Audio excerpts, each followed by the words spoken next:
80s seduction just fills your ears, fills your ear holes there. Don't you love it? Welcome to the Punching Koalas podcast. It's weird. I've been saying something else for years, and now I get to say a different name. So that's very, very, very bizarre. We are your hosts, two white boys, one named Will, one named Chad. I don't know how else to put it. We should have just it's a staple now. Like it's a staple. It is. It's if you're a white guy in your 30s, you kind of have to have one. Yeah. Basically, it adds to dad lore. You know, like I like to think that it adds to dad lore a little bit. The name Punching Koalas, first of all. The stuff we're going to talk about is probably punching anything, unless somehow Will decides to, fucking call one of his mini international contacts and has a quality mail to us, so we punch that fucker right in the face. But we're not condoning animal violence on this shit. I condone animal violence. Yeah, he condones the animal violence, but yeah, no, we wanted to make this show because we thought, I don't know really, we kind of just wanted to dive into like our open thoughts. We've been doing a lot in the Arizona film realm, and not to say this whole show is going to be about Arizona film, because I'm sure it's going to be about some other stuff too, but I feel like this is a good way to kind of talk about what's on our minds, sitting around with some bad coffee and some good conversation. It's the best way to put it, would you say? Or would you have a different way of stating this yourself? I would echo that sentiment. I think that the idea was to create like a open air creative incubator. I know my Silicon Valley terms, and that's what we can use. Yeah, you do. So it's. I think this will be something productive in terms of going with our conversational flow of how we've normally had these conversations, writing sessions, etc., and all the topics we discuss from that point on. And then, something that struck me is I recently read a book. I think we talked about the Creative Act by Rick Rubin. I have it right here. This is not a book podcast, but whatever. No. But and still, part of it is it's relevant. Right. Part of it is one of the things in the book is that everything you can do is creative, including the act of having a conversation is part of the creative act. So, it's very meta to have a creative act within a creative act, making the podcast designed to showcase some of the aspects of what we go through as we do our own creative act. Yeah, no, this is weird for me because outside of you and a few others, I've never really sat down and talked about the creative process of like how I pump scripts out so fast and shit like that. I feel like that's something that this is going to give like, to those who are interested, it'll give you like kind of an idea of what our creative process is, and maybe that could help somebody else in the future do something. Because people are always hitting me up about like, how do I write stuff so fast? And I think that this could be a way to do it. I don't know. Usually have these weekly coffee meetups, which is kind of where this idea came from, and then it just blossomed into let's get candid, let's talk about it, that kind of thing. And it's kind of fun. It's different. These, I don't know, there's something I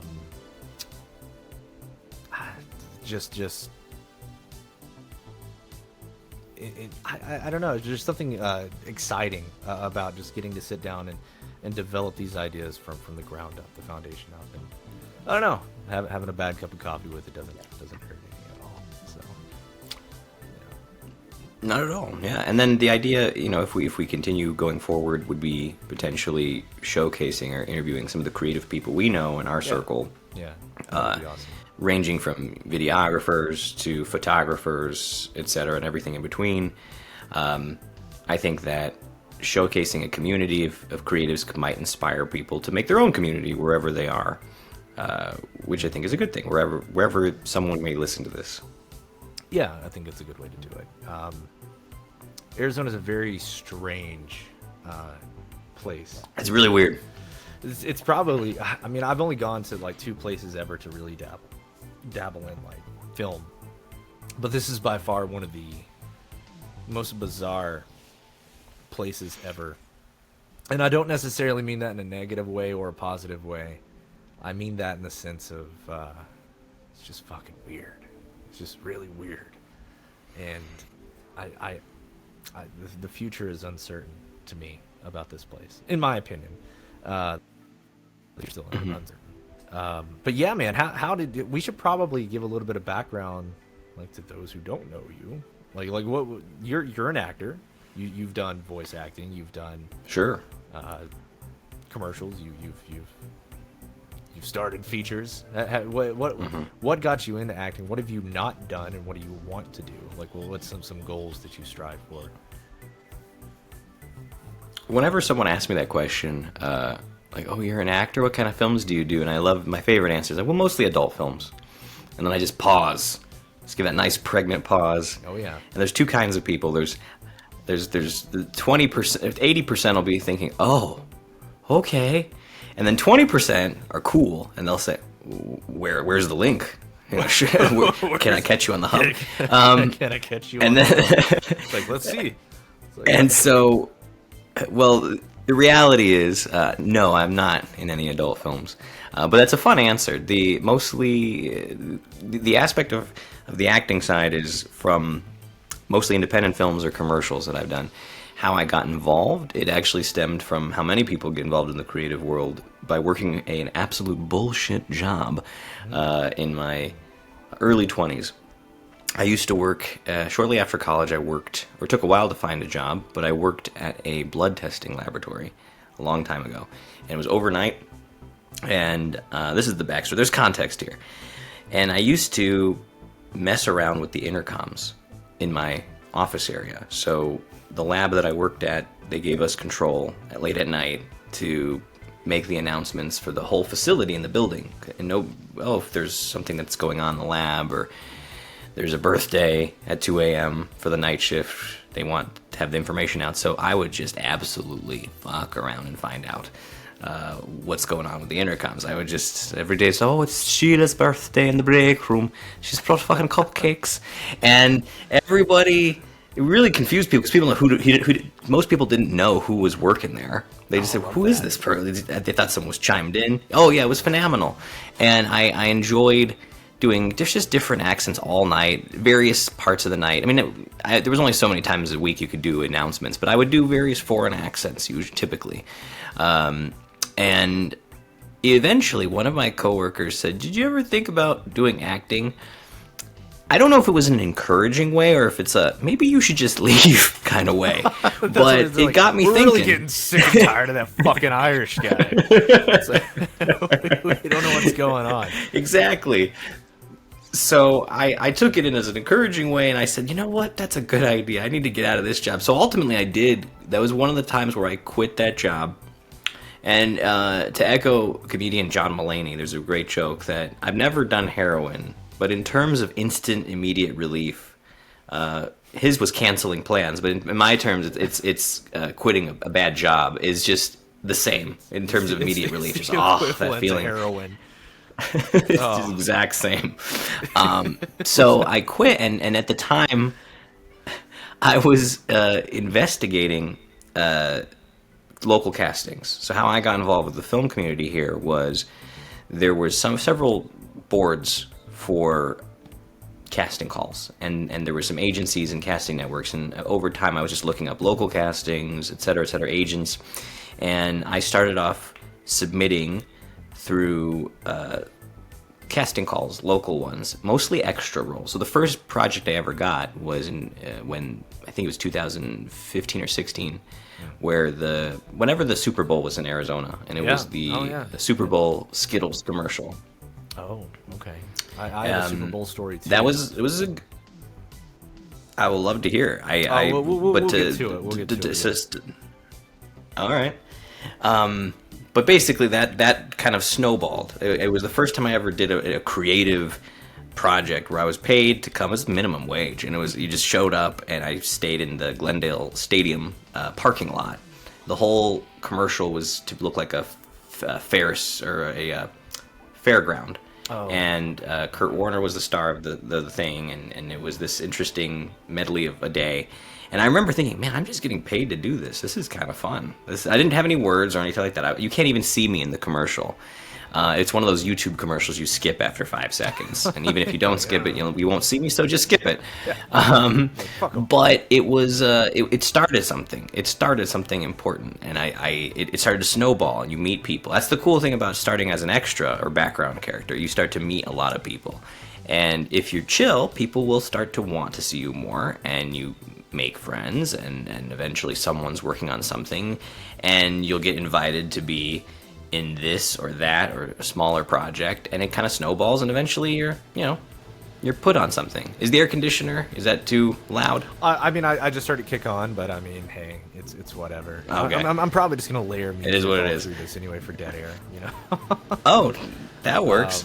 Either way, that's how it started. I got slowly bigger parts over time, and now I'm doing my thing and branching off into writing, and I do voiceovers as well.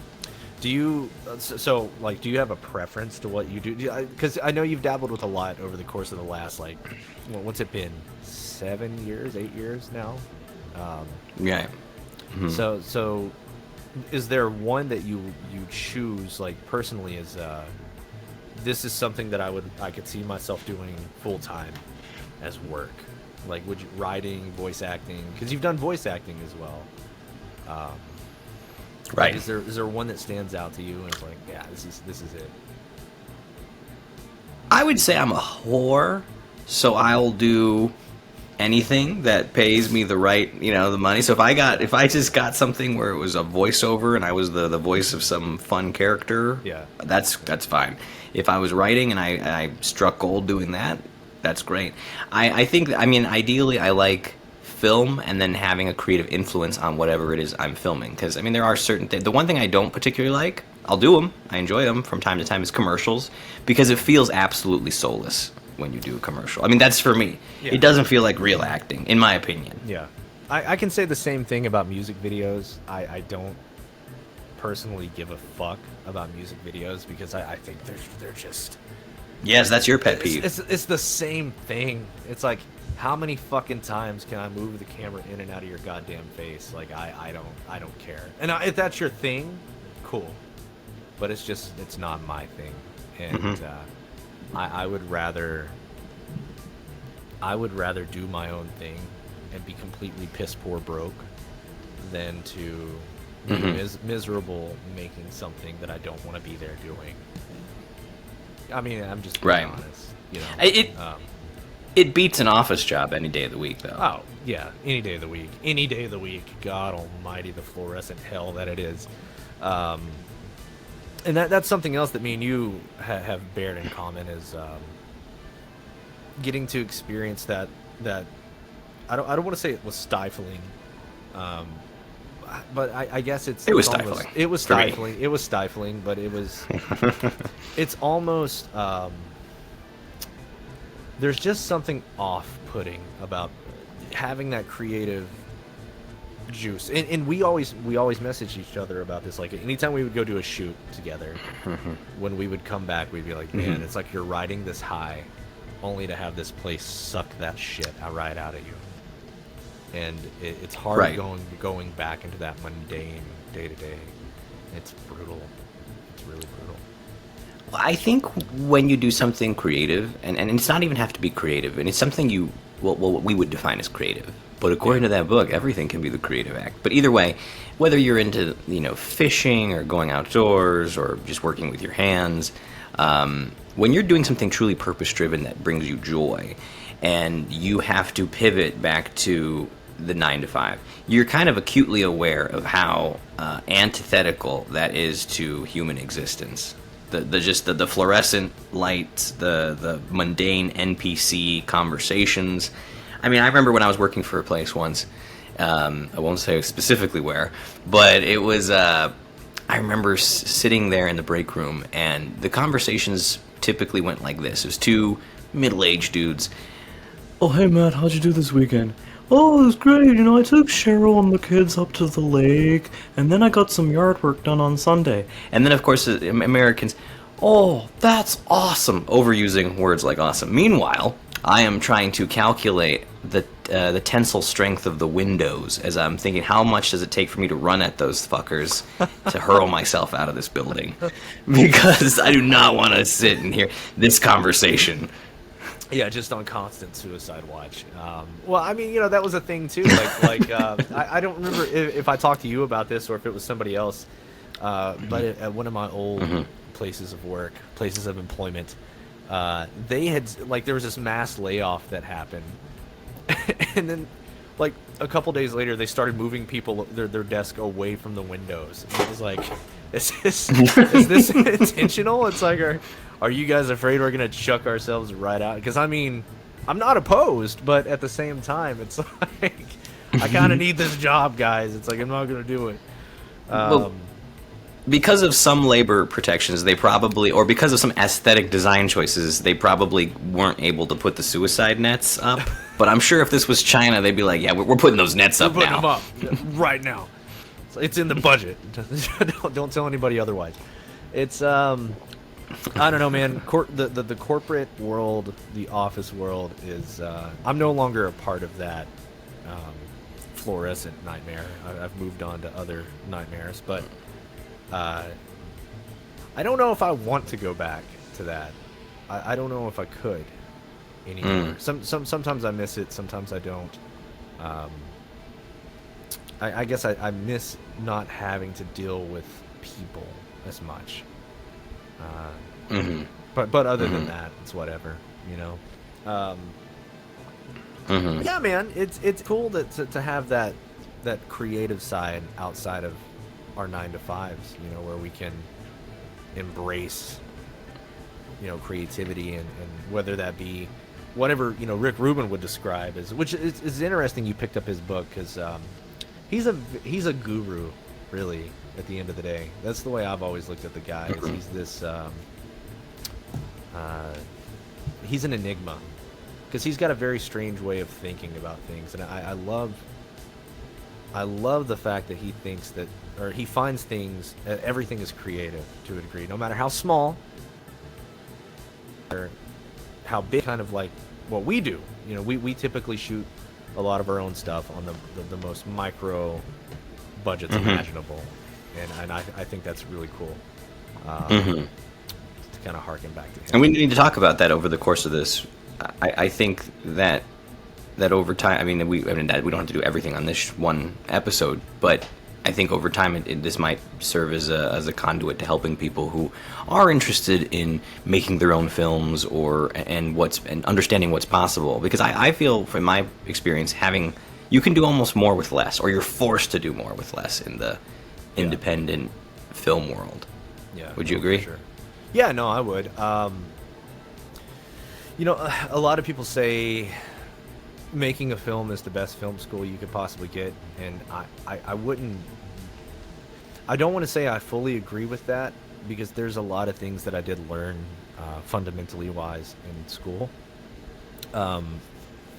that I see a lot of people still make mistakes of now.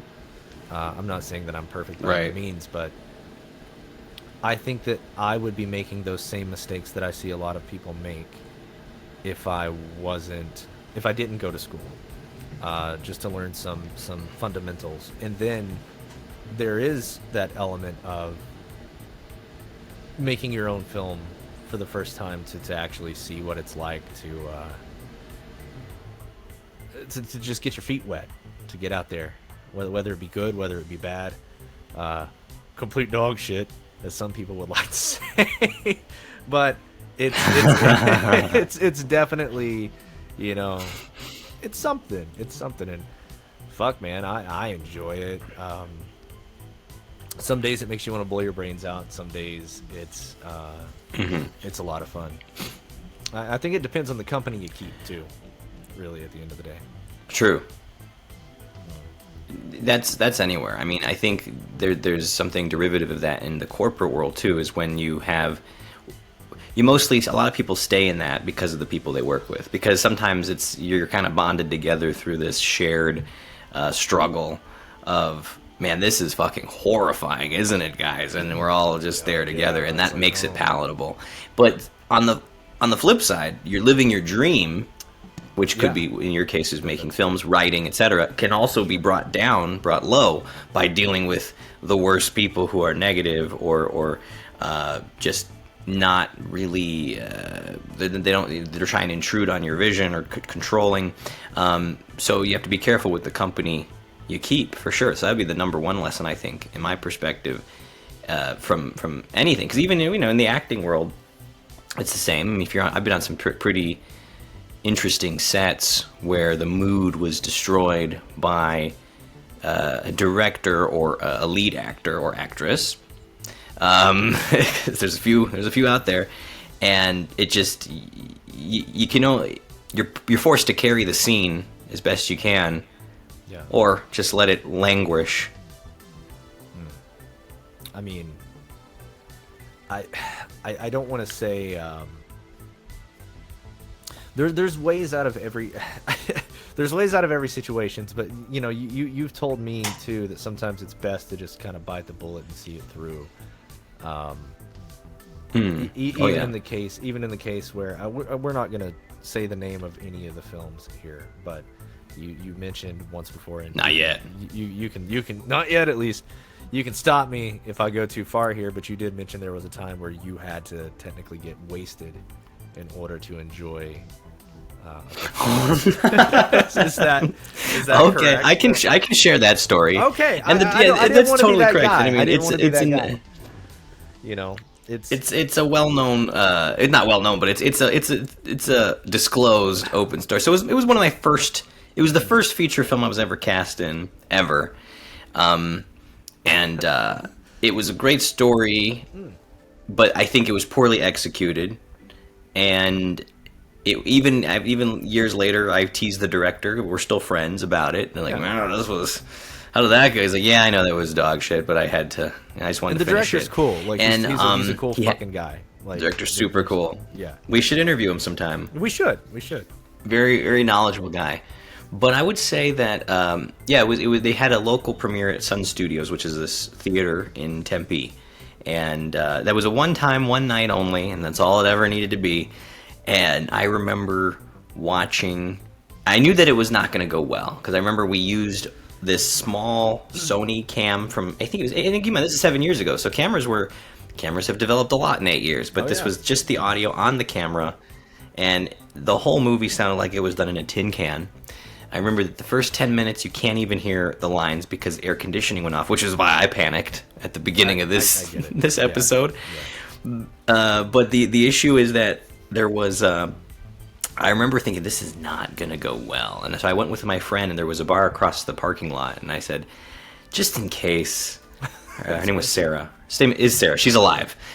But we walked across. I said, can we just get, can we get a drink real quick, please? And she goes, oh, okay.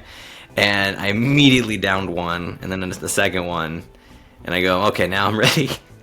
And it was a good investment. I don't think ever, my personal philosophy, I'm not a huge drinker either, but 9 out of 10 times, drinking is not the answer to the problem. But that 1 out of every 10, it slaps when it does. When it is the answer, it is the answer. It's like that heroin you were talking about, man. It's like right, you are going to get that immediate relief. You're going to book that flight. You're going to tell your boss how you really feel. You're going to shit on his car. It's going to be good. You're going to shit on his car. Shit on his car. Shit on his car, man. That's what you got to do. I don't think I've ever had an experience quite that jarring. Where it's like, fuck. It's like I don't want to. It's so fucking embarrassing. I can't show my face. That's rough. But let me ask you this. Well, I mean, I will say, go on. Yes. Well, I was just gonna say, you obviously you hadn't seen the movie yet, and you had knocked back the drinks. I don't know if the inebriation helped, but was it as bad as you thought it was going to be? Like, once you sat down... Fuck yes, it was. Yes. Yeah, it was 100% as bad as I thought it was going to be. If worse. I anticipated that... two doubles. I should have anticipated... I didn't think that the air conditioning would be just destroy the first 10 minutes of the film, but it did. Yeah. And the what made it acceptable was the fact that I was among my friends, and it was a friends and families premiere, so it wasn't like this was the general public. It was people who had heard through the grapevine, social media, but mostly it was the cast. So everyone else, if I had to suffer, everyone else was suffering with me, because their scenes were equally compromised. So it was kind of like this shared, what the fuck was that type thing. And we all can, we could look back at it and have a good laugh. But it set a baseline for... hey, you know what? You got to take your lumps sometimes, and we all had, and it was a humbling experience because, especially from the acting perspective, certain projects are not going to be what you think they're going to be, and you have to be okay with that. You have to have, so in my perspective, and I correct me if I'm wrong, anybody who wants to be a creator and have a lasting thing, part of it, I mean, I'm going to admit from the acting side at least, there's an ego side for why I like acting to a degree, because it is something that I'm creating that will survive me, right? Yeah. That there's the idea that I can potentially, if I have grandchildren, tell them, hey, look at that dead Russian soldier in the snow. That was me. I was that guy. Like, there was, you have this legacy of things, and people can look back at it and they can say, oh, because we live in this world. Like, you don't necessarily have, most of us don't have memoirs or mementos from our ancestors that are live action things. I mean, photography's only been around, 150, 160 years? Yeah. And in the mainstream, it was only, until maybe the 50s or 60s when people got handheld cameras? Maybe the 40s. But still, it wasn't the most common thing. You're lucky to get an image that's 100 years old from your family. So now with the accessibility of technology, which is one of the good things about modern technology, you can record an aspect of your life, and not just simply, oh, this is me at the club, but you created something. Yeah. And it can be multiple different things. It could be writing, it could be publishing. This makes me think, and I'm opining a little bit philosophically here, but maybe that's the reason why people wrote diaries too, because eventually they knew that they would eventually pass, and the diary would be, retrieved by their descendants. So there's a desire to perpetuate. There's a desire to throw something out there, and I think I don't know if you feel that way with writing, that you're delivering something to people of the future that lives on. There's like this. There's deep thoughts. No, it is, and it's good because this is what we're doing this for. There is this element of. I don't remember who said this, but maybe it was fucking Tarantino. I don't know. Said, make your screenplays personal enough to where you're embarrassed to share them. And I've started doing that a lot. And there is an element of me in every fucking screenplay that I write. I don't know if that's a good thing or a bad thing, but what I will say is I can look at my past scripts and say, well, shit, I know what I was going through during that time. It's almost like a window of, it's like, oh, fuck, well, this is when I got laid off. It's like, I can tell. Or it's like you can tell. And I don't know. I think that there is something about having that almost as a reminder in your everyday life. And it's a whole lot cheaper than therapy, I'll tell you that, too. So... sure. Yeah. No, it's it would be cool to leave behind some kind of legacy like that. Even I think of like artists, like fine artists, and how they didn't get discovered until long after their death. Then these paintings suddenly had some value. I wonder if it's going to be the same. Maybe not, because maybe the market's too oversaturated, but I do wonder if that's how the film community will one day blossom to be. where these things get discovered and then eventually have some form of monetary value to them down the line. Maybe it won't. Maybe it won't. I could see that. I could see it. Because, I mean, I feel like, and physical media is going away. Oh, that's true. Which is why I wish there was a way, and I know several other people have said this before too, I wish there was a way to take screenplays and treat them as books, in the sense of, like, you could, put these out into to a publisher and get them bound and put in a Barnes and Noble somewhere. That would be cool. That would be really cool. But they only do that to scripts that have already been established, really. It's kind of a bummer. Hey, I digress. Right. Well, I think, so that's a great idea.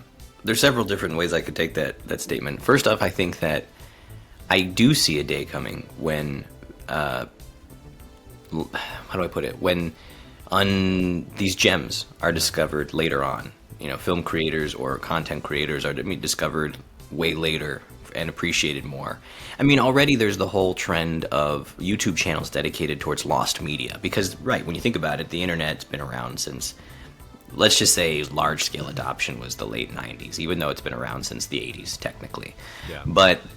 And then much more in the early 2000s. So we've had almost going on close to 30 years of content that's been made. And there's a whole YouTube, and so let's just say, just take YouTube's history, which I think YouTube came out in 2008-ish. I don't know if I'm 100% sure. I feel like it was around before then. Maybe 2005. YouTube? I just have. Well, now I have to. It could have been. I don't know. I have memories, but yeah. Google. Well, okay, so I'm gonna try to Google it. It doesn't matter. But I think that, right, mid 2000s, before, or earlier. But what I'm trying to say is there has been there's already been YouTube channels dedicated towards lost media of that limited period, right? Yeah. And what you just said about how physical media is going away, which I think is going to be a theme that we'll probably be talking about quite extensively in the history of this podcast, is that I think that's going to hyper accelerate the interest in lost media, because that's one of the fail safes or fallbacks for media is, well, at least maybe there's a physical copy out there. Well, not anymore, right? There likely will not be. Target and Best Buy, as of the creation of this podcast, Best Buy already did away with physical media. Target is now set to get rid of their physical media. Those are two major retailers. Yeah. So the window's already closing. But I think that, let's just say, if the trend continues, Amazon, everybody just gets rid of physical media. Game developers have been doing it for a long enough time already, with downloads and encouraging that kind of stuff. Streaming is the most popular way to get your media.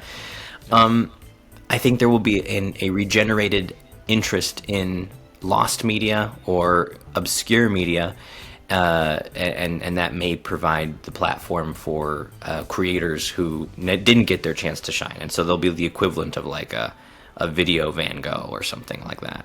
Yeah. Hey, man, it could happen. It could happen. And I don't know. I don't know if we'll be.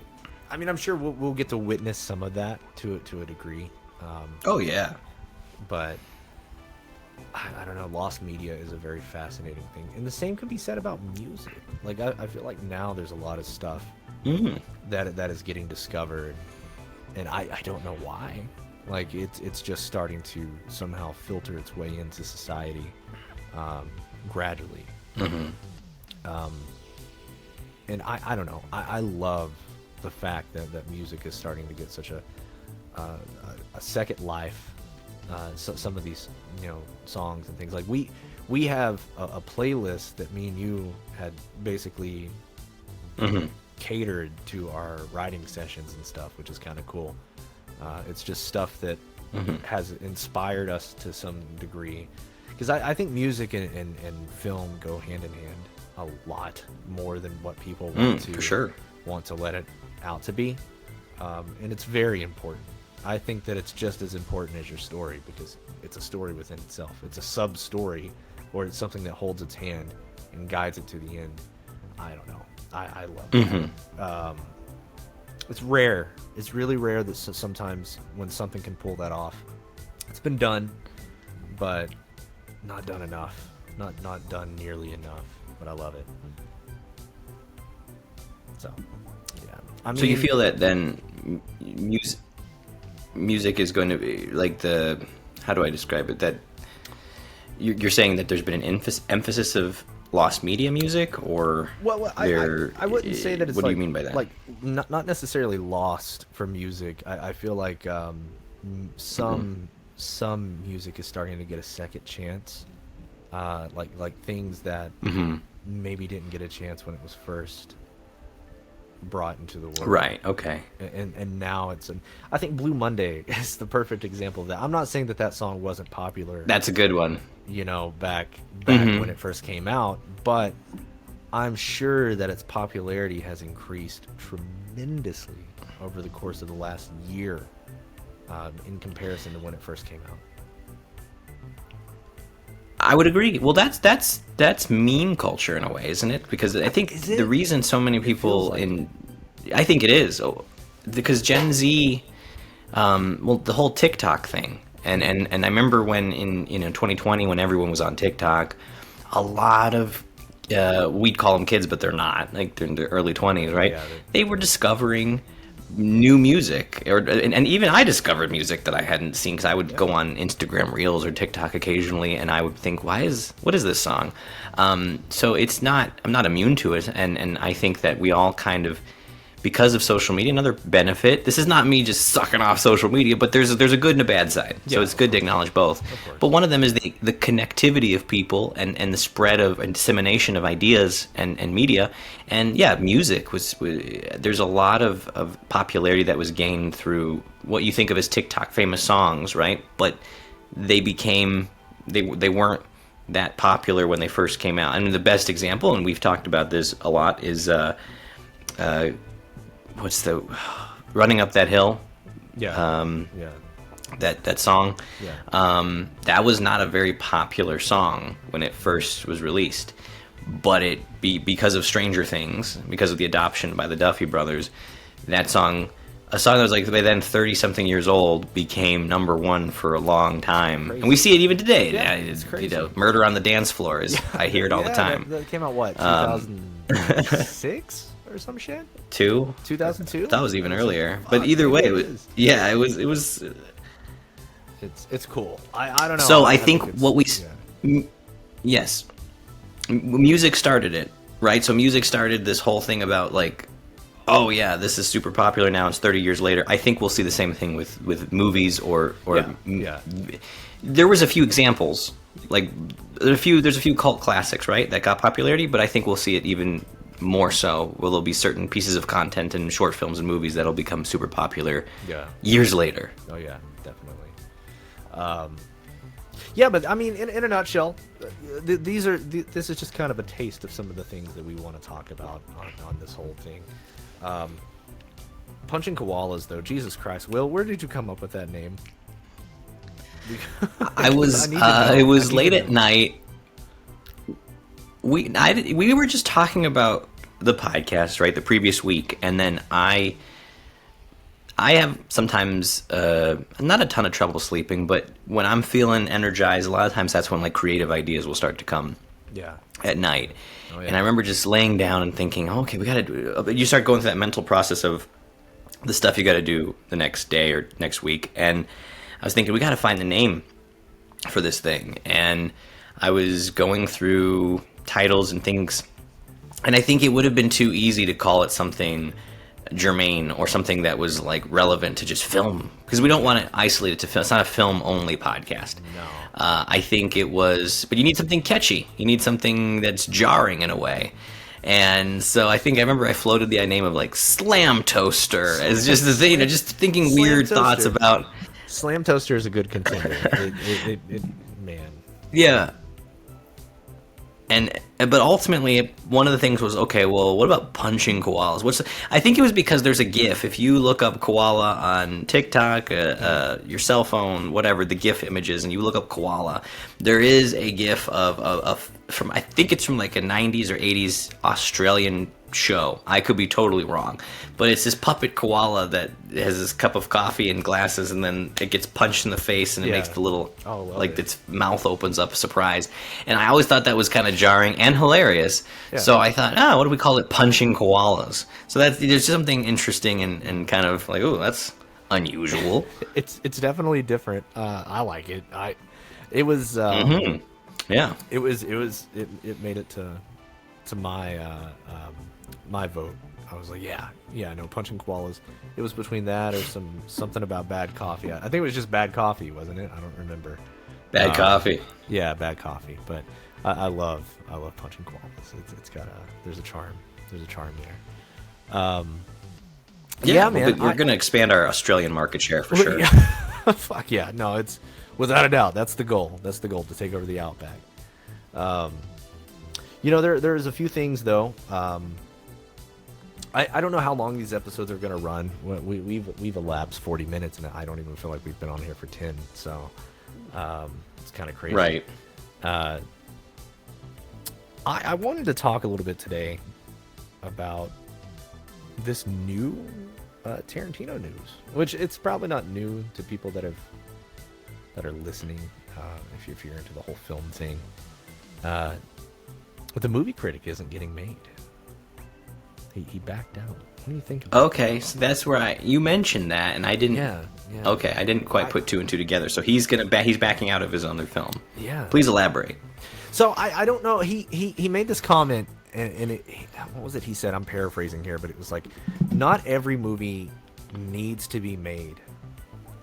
And this is one of those movies that just won't be made. And I'm like, what the fuck? I wonder why. Like, I'm sure that there's something out there that I haven't stumbled across yet that probably gives more of an explanation as to why he's not doing it. But I just wonder, from the point of view of people like us who want to do this stuff for a living, how do you just make the decision to pull the plug on something like that? Like if someone walked up to you right now and gave you $100 million, and they said, we want you to produce American Gypsy, which is your first screen. One of my ideas. Yeah. And right. You just say, nah, I'm not doing it.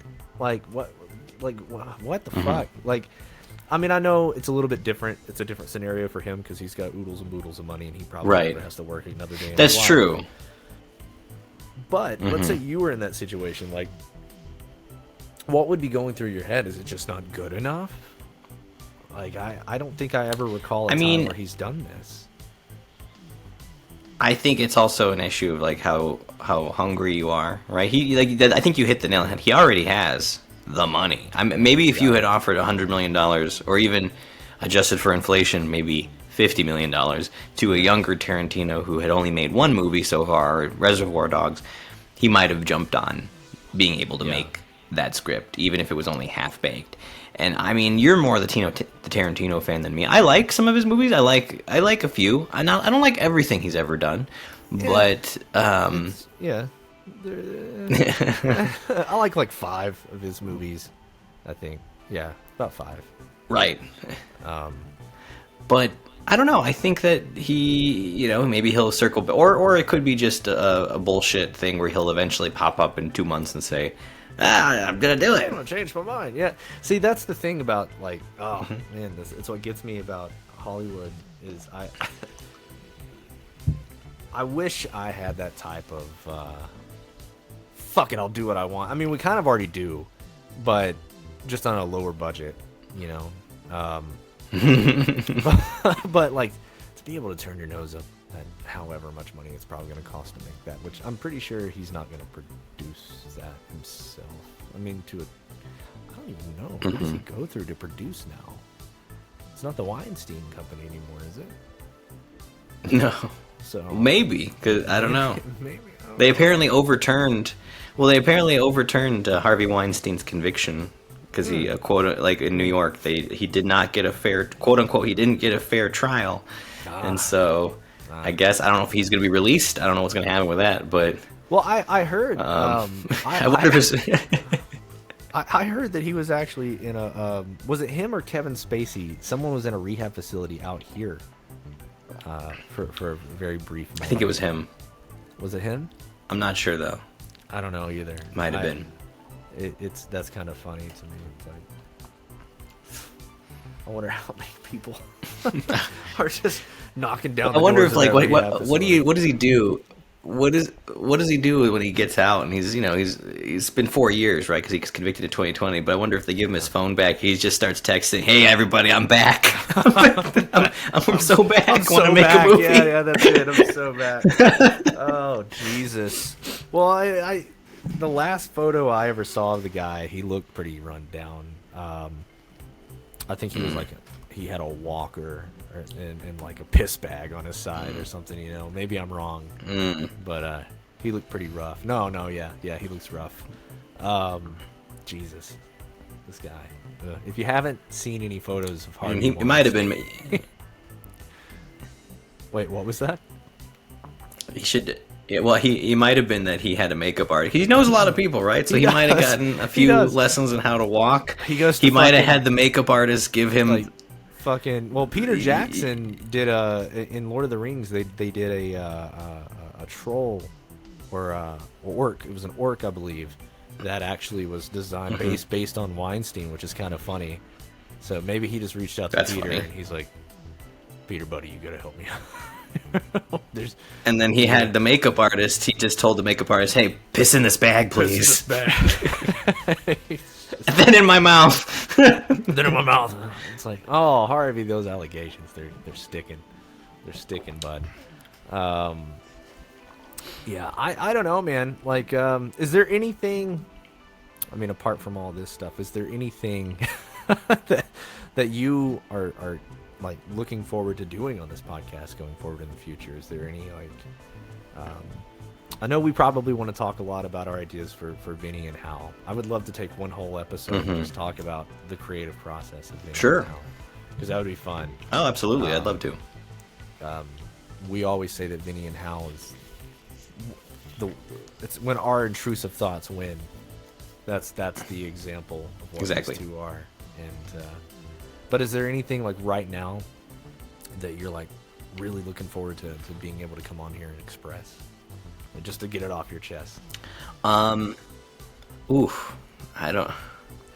No, I mean, I don't know if I have anything. One thing, because we also don't know what the audience is going to be, right? It could be at all, man. We don't. And so who do I pander to? I mean, like, if we can become popular in China, I will have a nice bowl of some, kung pao chicken, and just like, whatever. Also, who's going to sponsor us? Like, we're open to sponsors, of course.